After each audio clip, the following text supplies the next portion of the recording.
Ladies and gentlemen, boys and girls, hope all of you are having a great Thursday. Hope all of you are having a great week. If not, hope this video can make it a little bit better. And man, oh man, it is time for the Miami versus the most overrated program of all time, aka Notre Dame preview. This game is so important. It is the one and only game we're going to be talking about. It is also a top 10 matchup, and the reason I've waited to do this last in the week is because this game's not on Saturday, guys. It's on Sunday. I'm extremely busy. Y'all know this is season starting up. We don't got time to waste whatsoever demonstrating to this. Also want to throw in there at 2 p.m. we got Tech, Virginia Tech, whatever you want to call them, versus South Kakalaki. That should be a good one. I'll talk about it a little bit. I think Lenore Sellers, he's going to be too much. I don't trust the Hokies, and if I don't trust you, I can't pick it. Give me Kakalaki in that one. Getting that out the way, let's talk about Miami and Notre Dame. Last year for Notre Dame, you know how it went. They had a good regular season after the I was about to call it but no, it's just one of the biggest upsets of all time. They lost to Northern Illinois. Let me say again, Northern freaking Illinois lost to them, but then they went undefeated after that. Looked pretty good, and then, surprisingly enough, they beat Georgia in the playoff, and they looked decent up until they played the little bro, Ohio State. Sure, they made it a closer game in the fourth quarter, but that game was never in jeopardy, at least in my opinion. From start to finish, it felt like Ohio State was going to win, but we're not even going to talk about that. We're not going to focus on it. That was last year. It's a new season. By the way, they lost their star quarterback, Riley Leonard, so they're going to have a new face under center. How's he going to fare out? I guess we're going to wait and see. Miami has a new quarterback as well, Cam Moore, the #1 overall pick in the NFL draft. He's departed, but they are in a completely different situation. Yeah, Notre Dame, they got a new quarterback, but he's a freshman. Miami, they went out and bought a new quarterback. They spent $5 million doubloons on Timmy Beck. Don't even get me started on that, but yeah.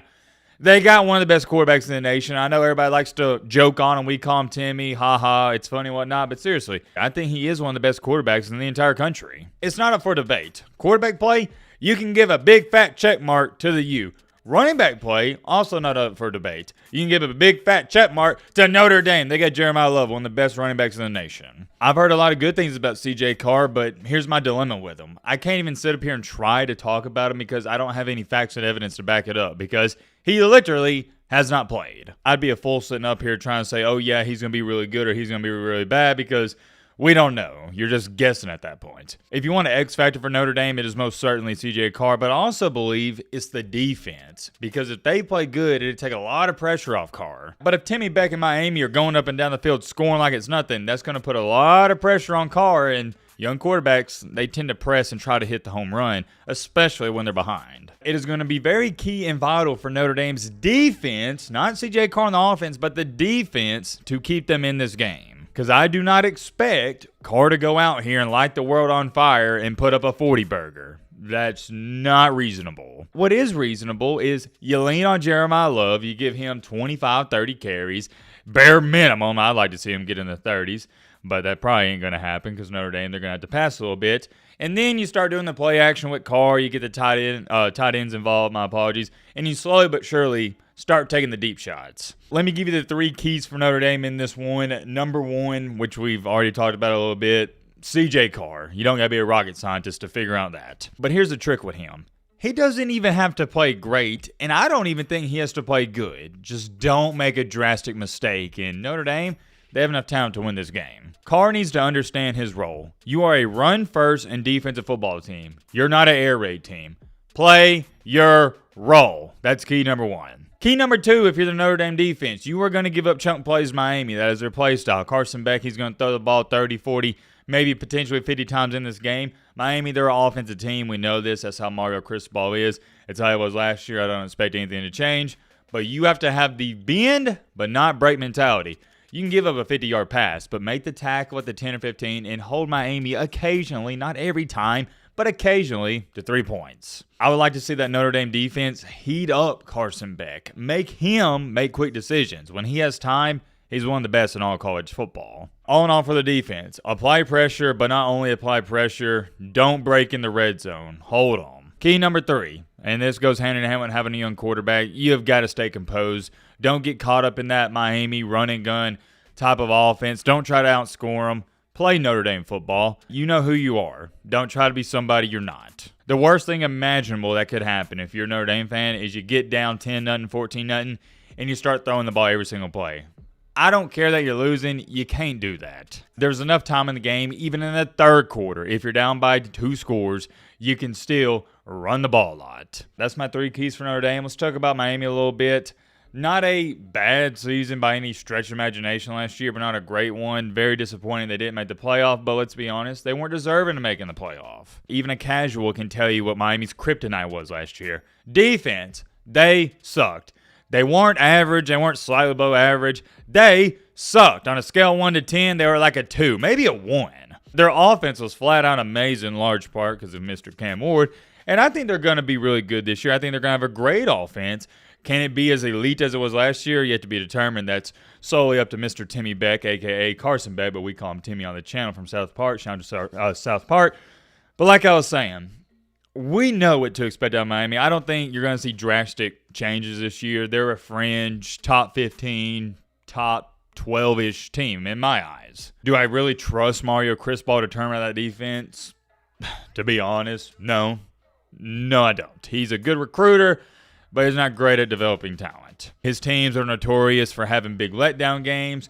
Hopefully, you don't have a letdown game in the first game of the season against a top 10 opponent, and you rise to the occasion, because that would be embarrassing for Notre Dame to come in here with a quarterback who hasn't even played, and they beat your eyes in. But I could see that happening. I'm not going to predict that to happen, but I do think it's in the realm of possibilities, if that makes sense. Key number 1 for Miami, though. I am begging you, as a college football fan, not a Miami fan, a college football fan, and Miami fans watching this video, they're going to nod their head when I say this. Can we just see a lick of defense? Can we just see some heart on the defensive side of the ball? Scoring 50 a game is great, but not when you give up 51. I just want to see some passion, some hard hits, just some effort and energy. In other terms, to dumb this down, just play some defense. It ain't, look, I'm not asking you to go out here and shut out Notre Dame. Can you hold them below 30? It's crazy I'm saying that, but it's a genuine question.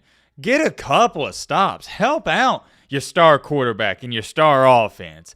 Just a little bit. Not a lot of bit. A little bit. Is that too much to ask? I don't know. Let me know in the comments. Key number 2, we're going to the defensive side of the ball. Keep everything in front of you. I don't mind if you blitz CJ Carr every now and then, but I'd be very cautious. You want to make him beat you. Nothing over the top. 2 high safeties. Drop back into cover 4. Just do not let him get hot early on and make him dink and dime his way down the field, because young quarterbacks are notorious for trying to hit a home run. They're trying to be Superman, throw the 75-yard bomb in the first quarter or on the first, second, or third drive. Well, if you keep everything in front of you, that can't happen, and it won't happen. If your defense isn't that great in the first place, you're better off just making teams have these long 10, 12, 15-yard drives that eat up 7 minutes of the clock. At least they got to work for it. If you watched Miami last year, it was pretty clear and evident. Teams, they didn't even have to work for it. It came so easily to them. Key number 3 for Miami, Timmy Beck. And that Miami offense has to replicate what they did last year. So nothing new. You're used to being good on the offensive side of the ball. Just keep it up. I know Miami's not going to run it a lot. That's not their play style. So you really need Carson Beck to have a, not even just a really good, but a great game to win. Here's the difference. If Carson Beck plays average, Miami's not going to win this game. But if CJ Carr plays average, Notre Dame can win this game. I think Notre Dame from top to bottom has a better overall team, more sound team, and a better coach team. The best head coach in this game is Marcus Freeman. I don't know if that's controversial. I don't think it is. Maybe y'all do. Mario Cristobal, I don't view him as a really good head coach. His teams aren't disciplined. Look, if you have a bad defense, that is a clear sign to me like, oh, yeah, you're probably not that great of a head coach. That's going to be something to pay attention to. If Timmy Beck goes out here and he's something along the lines of 18 for 34, 2 touchdowns, 1 interception, that's not a bad performance, but it's not really good. And I don't think Miami can win with an average on a scale of 1 to 10. Let's say he plays it like a 6 or 7. I think he has to play like a 8 or 9 for Miami to even be in this ballgame and win it. I think Notre Dame's good enough to overcome a couple of CJ Carr interceptions. Miami, not so much. Who do I trust more in this game? Notre Dame. If you say you trust Miami football, you have no idea what you're talking about, and all your credibility's got to be thrown out the window. There's no way you trust them. But, and I have a ginormous big but, when you have a top 10 matchup like this, and a game that's supposed to be close, what is my golden rule on the channel? More times than not, I tend to lead towards the team who has the better quarterback, Who has a better quarterback in this game? You know what I'm about to say next. Miami. So due to them having the better quarterback, that somewhat, for me, offsets who do I trust more, Notre Dame or Miami, which is Notre Dame. What is the line for this game? I haven't even checked. Haven't checked. Let's see if I can pull it up. Hold on. I'm going to do this in live time. Hold on. Oh, got it right here. All right. Notre Dame is favored by 2.5 points. This game is at Miami, I believe. Yeah, I think it is. It's at Hard Rock Stadium, but here's the thing with that. If you keep up with college football, you know this. Miami does not have a home field advantage. They got to get that solved. No joke. Different video for a different day, but Miami might have the worst home field advantage out of any team in the country. So I don't think the quote-unquote home field advantage is going to play into it too much, since I don't think they have a home field advantage. I get why Notre Dame's favored, but I'm really struggling with picking a team that has a quarterback that I haven't even seen play yet. I'll put it to you like this. If they had Riley Leonard, I'm picking Notre Dame. But just due to the whole quarterback situation, I got to roll with the U and Timmy Beck. Give me Miami in this one. I'll take the Hurricanes. 24, kind of low scoring. Notre Dame, 17. I got the U, man. I got the upset. And weirdly enough, I'm only picking them because of Timmy, a.k.a. Carson Beck. Carson Beck, do not let me down. Do not make me look dumb. I'm begging you. Timmy Beck, I need you, and Miami fans need you to show us why you're worth $5.5 million in a mansion. If you go out here and lay an egg, they better take away your NIL. I'm not playing. Many more things I could say. I'm going to end off here. I'm curious. Let me know your thoughts down below. But